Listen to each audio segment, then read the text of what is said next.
오늘 우리에게 주신 하나님의 말씀 출애굽기 28장 31절로 43절 말씀입니다. 생명샘과 9월 13일 월요일 말씀 제사장의 또 다른 옷을 만드는 규례 함께 읽겠습니다. 너는 에봇 받침 겉옷을 전부 청색으로 하되 두 어깨 사이에 머리 들어갈 구멍을 내고 그 주위에 갑옷깃같이 깃을 짜서 찢어지지 않게 하고 그 옷 가장자리로 돌아가며 청색, 자색, 홍색 실로 석류를 수놓고 금방울을 간격을 두어 달되 그 옷 가장자리로 돌아가며 한 금방울, 한 석류, 한 금방울, 한 석류가 있게 하라. 아론이 입고 여호와를 섬기러 성소에 들어갈 때에 성소에서 나올 때에 그 소리가 들릴 것이라. 그리하면 그가 죽지 아니하리라. 너는 또 순금으로 패를 만들어 도장을 새기는 법으로 그 위에 새기되 여호와께 성결이라 하고 그 패를 청색 끈으로 관 위에 매되 곧 관 전면에 있게 하라. 이 패를 아론의 이마에 두어 그가 이스라엘 자손이 거룩하게 드리는 성물과 관련된 죄책을 담당하게 하라. 그 패가 아론의 이마에 늘 있으므로 그 성물을 여호와께서 받으시게 되리라. 너는 가는 배실로 반포 속옷을 짜고 가는 배실로 관을 만들고 띠를 수놓아 만들지니라.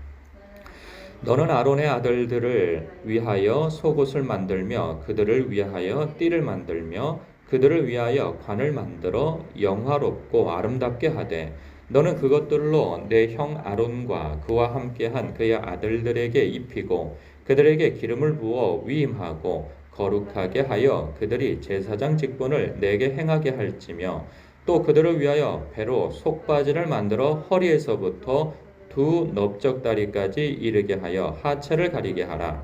아론과 그의 아들들이 회막에 들어갈 때에나 제단에 가까이 하여 거룩한 곳에서 섬길 때에 그것들을 입어야 죄를 짊어진 채 죽지 아니하리니 그와 그의 후손이 영원히 지킬 규례니라. 아멘. 대제사장 그리고 제사장 이 직분은 거룩한 성소에서 하나님을 위하여 일하기 위해 부르심을 받은 직분이죠. 이 직분을 가진 사람들이 입을 옷이 어떻게 지어질지에 대한 설명을 우리는 듣고 있습니다. 그 제사장의 그 옷의 기능들을 보게 되어지는데요. 보면 이 거룩한 성소에서 하나님 앞에 일할 때 이렇게 일반 사람들과 구별되도록 해주기 위해서 그 옷을 그렇게 구별되게 입혔다, 구분되게 입혔다 하는 생각이 듭니다. 제사장 안에서 활동하는 사람은 여러 사람이 됩니다. 근데 그 사람들이 일반 사람들과 구별되어지도록 그 옷을 다르게 입힌 거죠. 대제사장을 다르게 입히고 또 제사장을 다르게 입히고 하여서 일반 사람과 구분되어지고 또 제사장 간에서도 구분되어지도록 그 옷을 해입힌 것을 보게 돼요. 그리고 또 보면 이 경건하게 해주기 위하여서 그 옷을 입혔다 하는 생각이 듭니다. 보면 오늘 본문에서도 그 에봇 받침 겉옷에 대한 설명이 나와요. 그것에 그 옷은 그 흉배라고 하죠. 마치 그 갑옷을 보면 제일 바깥에 있는 이 흉배처럼 되어 있어서 거기 12보석으로 이스라엘 백성들의 이름, 그 12지파의 이름들이 새겨져 있는 보석이 달려 있는데 그 안쪽에 받쳐 입는 통으로서 입혀진 옷입니다. 그 옷에 대한 설명이 나오는데요. 그 옷이 35절에 보면 이 금방울과 그 석류방울을 달아놓게 해요. 맨 밑단에. 그래서 35절에 보면 아론이 입고 여호와를 섬기러 성소에 들어갈 때와 성소에서 나올 때에 그 소리가 들릴 것이라. 그렇죠?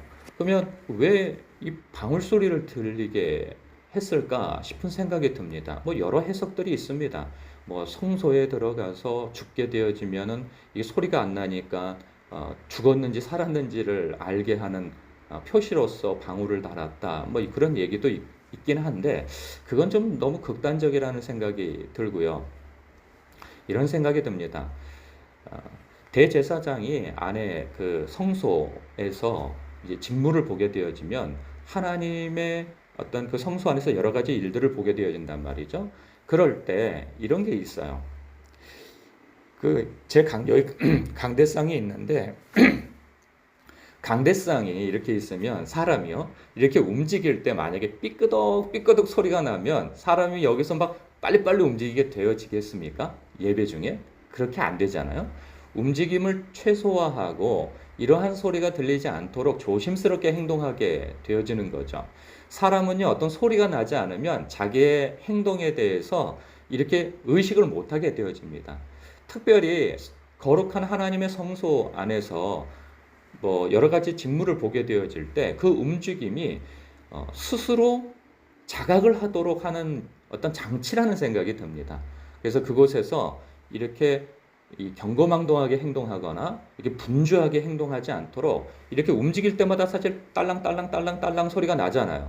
그럼 거기서 움직이는데 갑자기 딸랑딸랑 소리가 막 이렇게 경박하게 들려진다면 조심스럽게 되죠. 그 소리에 의해서 내가 좀 너무 분주하게 움직이고 있구나 라는 것을 스스로 알 뿐만 아니라 또 성소 바깥에서 이렇게 역할을 하고 있는 제사장들도 그 소리를 의식하고 있거든요.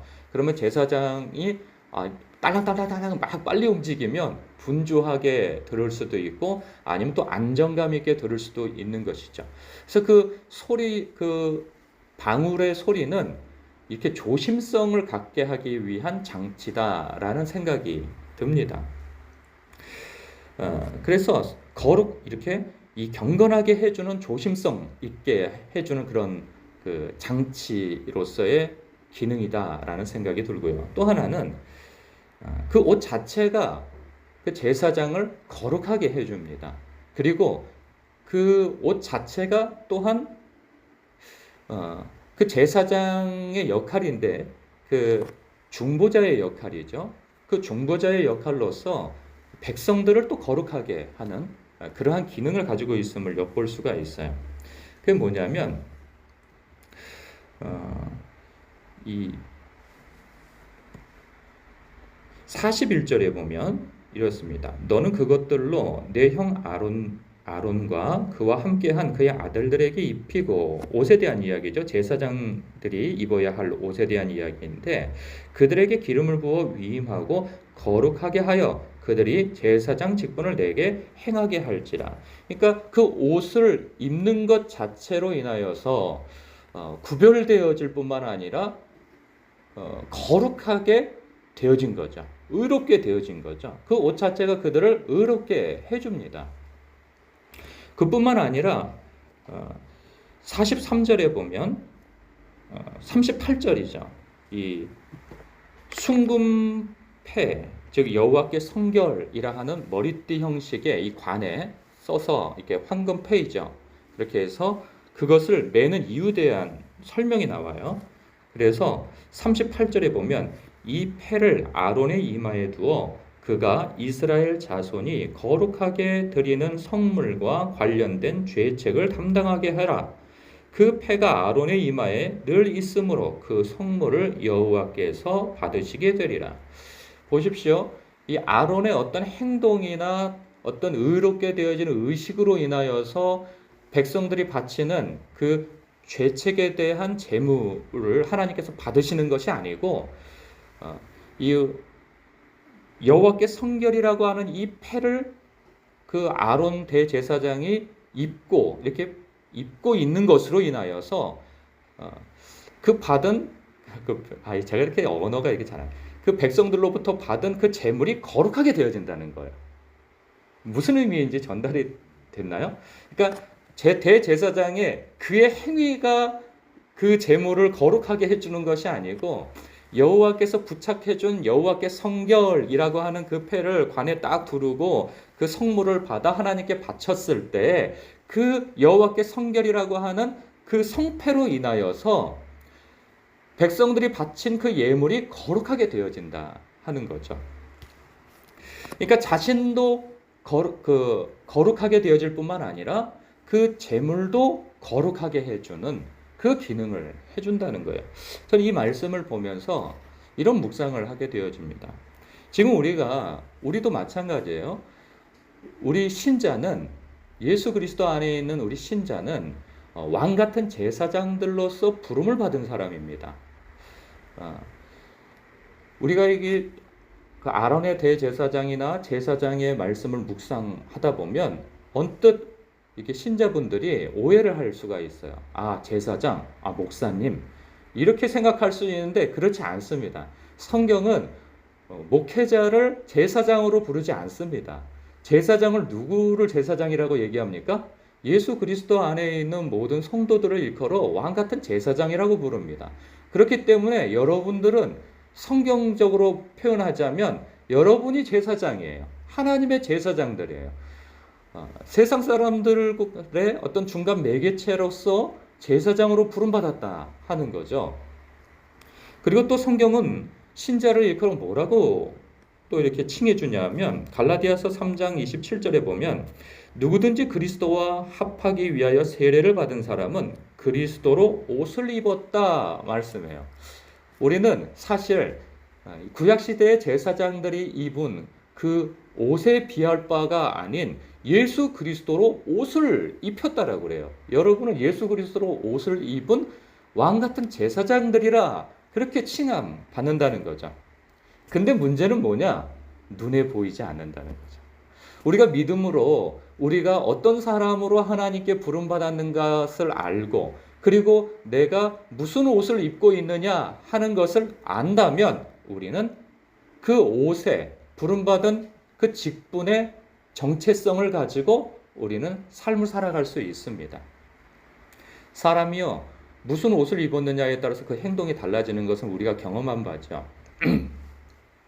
우리가 편한 복장, 이렇게 트레이닝복이나 그냥 일상복을 입게 되어지면 사람이 자유롭게 자유분방하게 움직이게 되어집니다.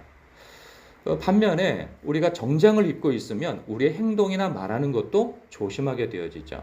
그런 극단적인 예가 그런 거 아니겠어요? 의사든 뭐 군인이 의사든 뭐 교수든 하여간 사회 저명한 인물들도 그 옷을 그 예비군 복장을 입혀 놓으면 사람들이 확 풀어 헤쳐지는 것처럼 그 옷이 그 사람의 행동을 규정해 주기도 하거든요.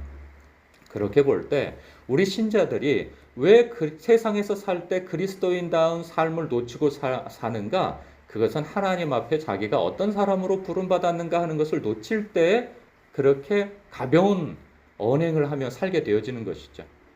그런데 우리가 예수 그리스도 안에서 왕 같은 제사장으로서 부름받았고 그리고 눈에 보이지 않지만 우리가 입고 있는 영적인 옷이 예수 그리스도로 옷 입혀졌다라고 한다면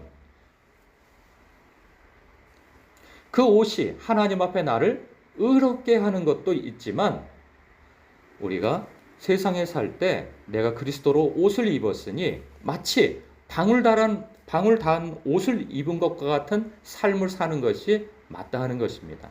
사실 우리가 세상에 살다 보면 우리가 특별히 알리지 않아도 우리가 그리스도인이라는 것을 주변 사람들이 다 알고 있어요. 그래서 우리가 말하는 거나 표정 짓는 거나 행동 하나가 그들이 다 그것을 그리스도인으로서 받는단 말이에요. 아, 예수 믿는 사람이라 다르구나. 아니면 반대적으로 예수 믿는 것들이 이렇게 표현을 된단 말이죠.